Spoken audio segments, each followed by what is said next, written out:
आने दीजिए अगले चुनाव, बड़े बड़े नए नए राजनीतिक समीकरण उभरेंगे। मोदी जी का प्रधानमंत्री बनना ये देश के लिए आवश्यक है। इतना भव्य मंदिर बनना चाहिए जो विश्व के लोग रामलला के दर्शन करने के लिए अयोध्या आए। राम मंदिर बनने की इतनी बड़ी खुशी है, बहुत शांति के साथ दुनिया छोड़ के जाऊंगा। बीजेपी के दिग्गज नेता कल्याण सिंह अपने बेबाकी और बेलौस अंदाज की वजह से हमेशा से राष्ट्रीय राजनीति में सुर्खियों में रहे।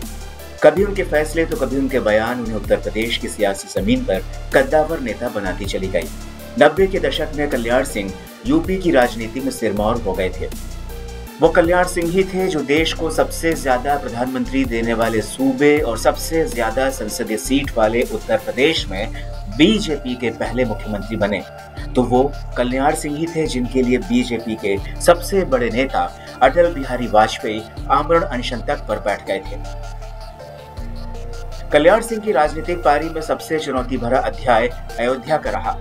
इस अध्याय के बाद कल्याण सिंह की राजनीतिक पारी ने बीजेपी के लिए केंद्र की सत्ता के सफर के दरवाजे जरूर खोल दिए। बात 29 साल पुरानी है और घटना ऐतिहासिक।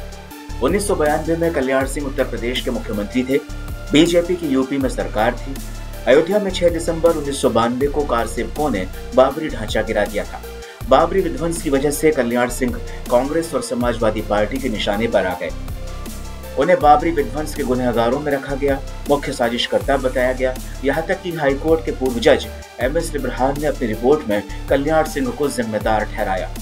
कल्याण सिंह पर अयोध्या में लापरवाही बरतने के आरोप लगे। ये कहा गया कि मुख्यमंत्री कल्याण सिंह अगर चाहते तो बाबरी मस्जिद कभी नहीं गिरती, कारसेवकों पर काबू पाया जा सकता था। लेकिन कल्याण सिंह आरोपों को गलत बताते हुए हमेशा कहते रहे कि उन्होंने प्रशासन को ढांचे की सुरक्षा के लिए हर कदम उठाने की छूट दे रखी थी, सिवाय इसके कि निहत्थे कारसेवकों पर गोलियां नहीं चलाई जाए। उन्होंने लाखों कारसेवकों पर गोलियां नहीं चलने दी। कल्याण सिंह का यही फैसला अयोध्या ही नहीं, यूपी ही नहीं, बल्कि देश की सियासत को नया मोड़ दे गया। कल्याण ही जानते थे कि उन्हें कब क्या करना है और ये भी कि कब क्या नहीं करना है। कल्याण सिंह ने यूपी के पूर्व मुख्यमंत्री मुलायम सिंह यादव की तरह एक्शन रिप्ले नहीं दिखाया। 30 अक्टूबर 1990 को यूपी के तत्कालीन मुख्यमंत्री मुलायम सिंह यादव ने अयोध्या के हनुमानगढ़ी में कार सेवकों पर गोली चलाने का आदेश दे डाला था।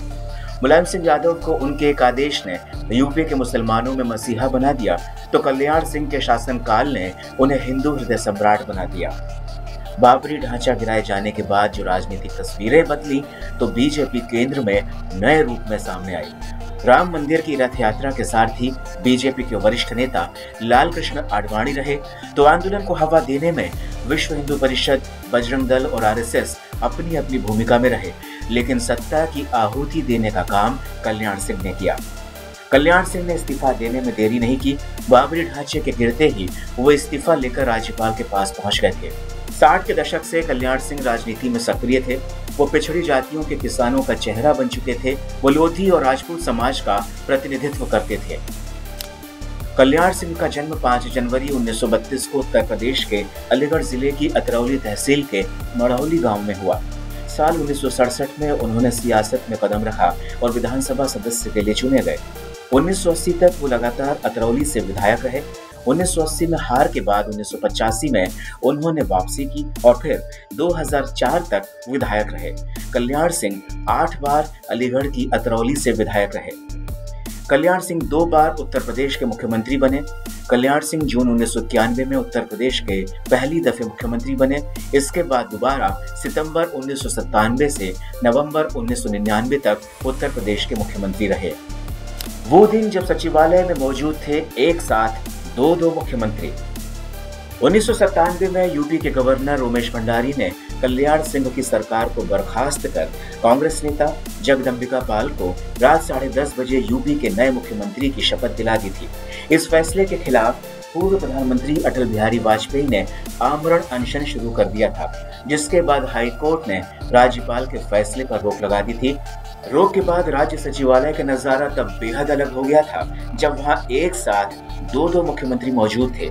लेकिन बाद में जगदम्बिका पाल को कल्याण सिंह के लिए मुख्यमंत्री की कुर्सी छोड़नी पड़ गई। यूपी में बोर्ड एग्जाम को लेकर नकल अध्यादेश लाए कल्याण सिंह। अपने मुख्यमंत्रित्व काल के दौरान कल्याण सिंह राज्य में नकल अध्यादेश लाए। बोर्ड की परीक्षाओं में किताब रखकर नकल करने वालों के लिए ये सबसे कड़ा इम्तिहान था। नकलची छात्रों को एंटी कॉपिंग एक्ट की वजह से जेल की सजा का प्रावधान था। उस वक्त कल्याण सिंह की कैबिनेट में राजनाथ सिंह शिक्षा मंत्री हुआ करते थे। कल्याण सिंह ने राजस्थान और हिमाचल प्रदेश के राज्यपाल के तौर पर भी अपनी भूमिका का निर्वहन किया। बहरहाल बात जब भी बाबरी मस्जिद की होगी तो जिक्र कल्याण सिंह का भी जरूर होगा। कल्याण सिंह की कर्जदार हमेशा बीजेपी रहेगी।